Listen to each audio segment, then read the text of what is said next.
हमारे साथ है फिलहाल आमिर खान और हमारी कोशिश यही होगी कि जब ये इंटरव्यू खत्म हो तो इनके बचपन की सारी बातें आपको पता चल जाए। और शुक्र है आमिर खान का कि एक और फिल्म उनकी हमें देखने को मिलेगी। आमिर, स्वागत है आपका। थैंक यू, शुक्रिया।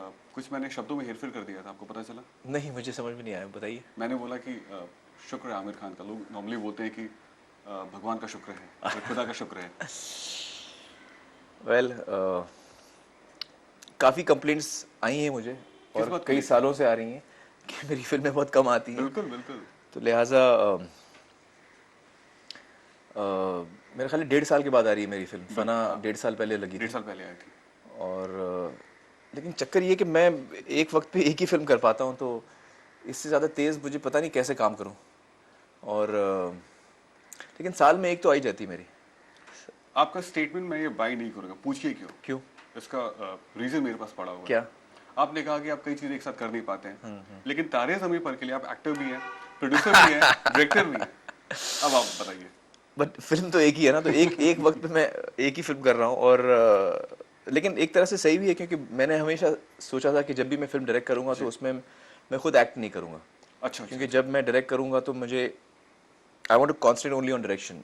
ये मेरी सोच थी। लेकिन कुछ चीज़ें ऐसी हुई कि ये फिल्म मैं डायरेक्ट भी कर रहा हूँ, एक्ट भी कर रहा हूँ, प्रोड्यूस भी कर रहा हूँ।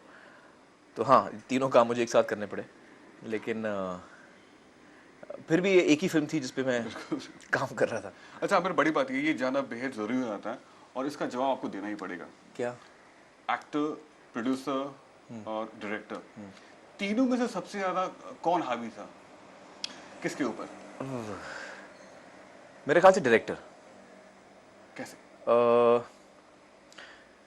क्योंकि सबसे ज़्यादा जो रिस्पॉन्सिबिलिटी होती है बिल्कुल। किसी भी फिल्म की, वो डायरेक्टर पे होती है। तो चाहे वो एक बंदा हो या वो 3 बंदे अलग अलग हों, कोई भी फिल्म की जिम्मेदारी सबसे ज़्यादा डायरेक्टर पर होती है।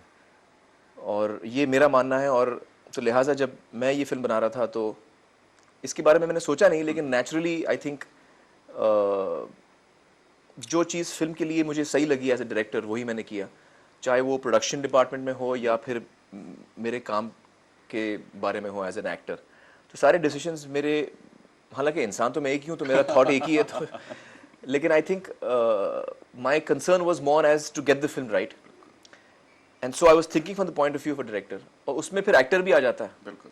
एज ए डायरेक्टर मैं, मुझे ये भी समझ है कि एज एन एक्टर इस एक्टर को या इस कैरेक्टर को किस तरह प्रोजेक्ट करना है।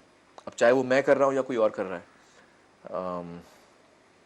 और एज ए डायरेक्टर जो मैं सोच रहा हूँ फिल्म के लिए, वो काफ़ी हद तक एज ए प्रोड्यूसर के लिए भी है, क्योंकि प्रोड्यूसर भी चाहता है कि फिल्म अच्छी बने। तो आमिर चलिए, एक मजाक लहजे में आपने जो आंसर दिया उसके बारे में कहूंगा कि जो डायरेक्टर आमिर खान थे उन्होंने आमिर खान प्रोड्यूसर के पैसों की परवाह नहीं की। अच्छा आमिर, ये बताइए, ऐसा कहते हैं कि जो भी बड़े इंसान होते हैं उसके अंदर एक छोटा सा नन्हा सा बच्चा छुपा होता है। आपके अंदर है क्या? हाँ, मेरे ख्याल है मेरे अंदर भी है, और हर इंसान के अंदर होता है। मैं आपके बारे में बात कर रहा हूँ, वो अच्छा। कैसा है, कुछ डिस्क्रिप्शन देना पड़ेगा। किससे रिजेंबल करता है वो बच्चा? अच्छा, मुझे लगता है ये कैल्विन एंड हॉब्स की कॉमिक्स पढ़ी हैं आपने? बिल्कुल। तो मेरे अंदर जो बच्चा है वो कैल्विन को रिजेंबल करता है। और कभी कभी हॉब्स भी बन जाता हूँ मैं। अच्छा अच्छा अच्छा हाँ। अच्छा अच्छा। अच्छा आमिर, मैंने सुना था कि जब आप शूटिंग कर रहे थे महाबलेश्वर में, पंचगनी में। पंचगनी में, हाँ। तो वहां पर आपने लिटरली एक स्कूल खड़ा कर दिया था बच्चों के लिए। उनको बिल्कुल ऐसा फील नहीं होने दिया कि वो लोग शूटिंग कर रहे हैं।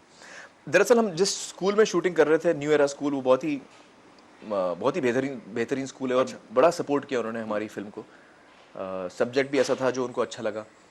और चूंकि हम उसी स्कूल में शूटिंग कर रहे थे, हमारे पास 2 चॉइसेस थे कि या हम बच्चे बम्बई से ले जाते हैं, वहाँ छुट्टियों के दौरान शूटिंग थी हमारी वहाँ पे, दिवाली की छुट्टियाँ, क्रिसमस की छुट्टियाँ।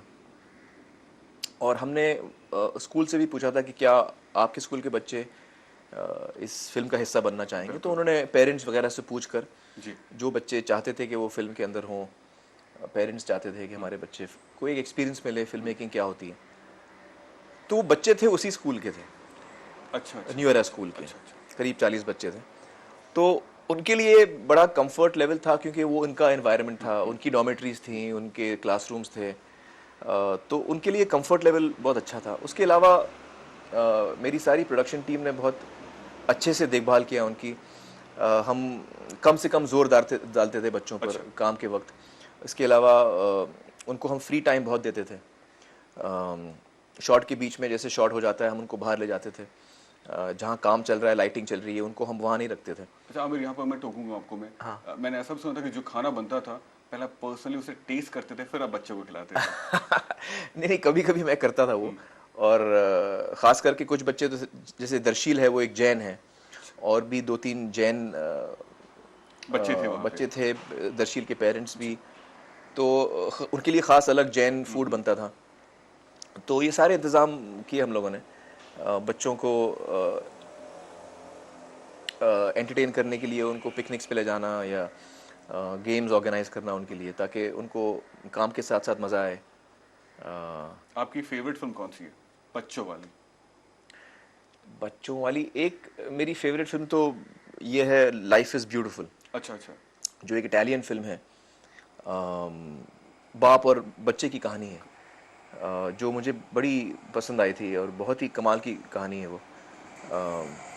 कितनी बार आपने देखी होगी इस फिल्म को? मैंने 2 दफ़ा देखा है वो। 2 दफा देखा। हाँ, वो बड़ी इमोशनल फिल्म है, लेकिन उसके साथ साथ बहुत ही अपलिफ्टिंग फिल्म है।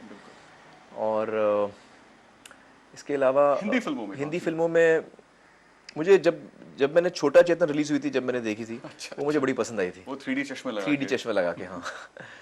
छोटा चेतन। और इसके अलावा बच्चों की फिल्में इतनी यहाँ बनती नहीं है ज़्यादा।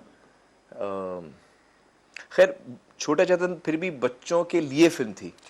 तारे ज़मीं पर एक्चुअली बच्चों के बारे में है, और पेरेंट्स के लिए है या यंगस्टर्स के लिए जो आगे चल के पेरेंट्स बनेंगे। ज़ाहिर है बच्चों के लिए भी है क्योंकि उनकी कहानी है, but it's not a children's film. And I think ये फिल्म बहुत कुछ अहम चीज़ें कहती है, जो मेरे समझ से हम सब के लिए बहुत ज़रूरी है। और जैसे मैं ख़ुद का एग्जांपल देता हूँ, जब मैंने स्क्रिप्ट पहली दफ़ा सुनी अमोल से, तो मुझे बेहद पसंद आई। और अगले कुछ दिनों हफ्तों में मुझे एहसास हुआ कि ये स्क्रिप्ट सुनने के बाद मेरी जो फीलिंग्स हैं या मेरी जो सेंसिटिविटी है बच्चों की तरफ, सब बच्चों की तरफ और ख़ास करके मेरे बच्चों की तरफ, वो बढ़ गई है। बिल्कुल बिल्कुल। और कई चीज़ों के बारे में हम अपनी ज़िंदगी में, हम जब एडल्ट हो जाते हैं, हमारी रिस्पॉन्सिबिलिटीज़ होती हैं, प्रॉब्लम्स होते हैं, हमारी पैशंस होते हैं काम के लिए, तो अलग अलग चीज़ें होती हैं। उसमें हम कभी कभी, मुझे लगता है कि हम बच्चों को जो है सॉफ्ट फोकस में देखते हैं। लेकिन प्रोमो में आप सॉफ्ट फोकस में यह आपने सही नोटिस किया। और न सिर्फ अपने बच्चों को और बच्चों को, लेकिन हम अपने बचपन से भी दूर हो जाते हैं। बिल्कुल। आपने तो फिल्मों में एक्टिंग कर ली जब आप 8-9 साल के थे। हाँ। बचपन में। हाँ। अगर जो आपके बेटे, अगर वो ऐसे ही डिजायर एक्सप्रेस करें कि मुझे भी फिल्मों में एक्टिंग करनी है, तो क्या परमिशन देंगे आप उनको? अगर जुनैद या आयरा को एक्ट करना है और रीना और मुझे कोई इसमें प्रॉब्लम नहीं है। अगर वो करना चाहते हैं या कोई फिल्म है जो उनको सूट भी करे और वो करना चाहते हैं, तो हमें कोई इतराज़ नहीं है। लेकिन मैं आपको बता दूं, उनका कोई इंटरेस्ट ही नहीं है। तो जुनैद फुटबॉल में बड़ा इंटरेस्ट है उनका। आयरा को इंटरेस्ट है फिल्म बनाने का, तो वो अपनी वीडियो लेके वो अपना कुछ फिल्में बनाते रहती हैं, हाँ, अपने दोस्तों को लेके। और वो अब एक उन्होंने स्क्रिप्ट लिखी है आयरा ने, जिसमें उन्होंने मुझे विलन का रोल दिया है। तो हीरो कौन है उसमें? हीरो शायद उसमें कौन है यार? नहीं, हीरो वो चारों लड़कियां हैं जो हैं, वो मतलब लीड रोल्स। अच्छा। 4 लड़कियां हैं जो उनकी दोस्तें हैं। तो मैं उसमें विलन हूँ, खूब तंग करूँगा उनको मैं। और ये अब तारे ज़मीं पर रिलीज हो जाए तो उसकी शूटिंग मैं शुरू करूँगा। अच्छा। तो रिलीज कब तक हो जाएगी? आमिर, बेहद शुक्रिया आपका।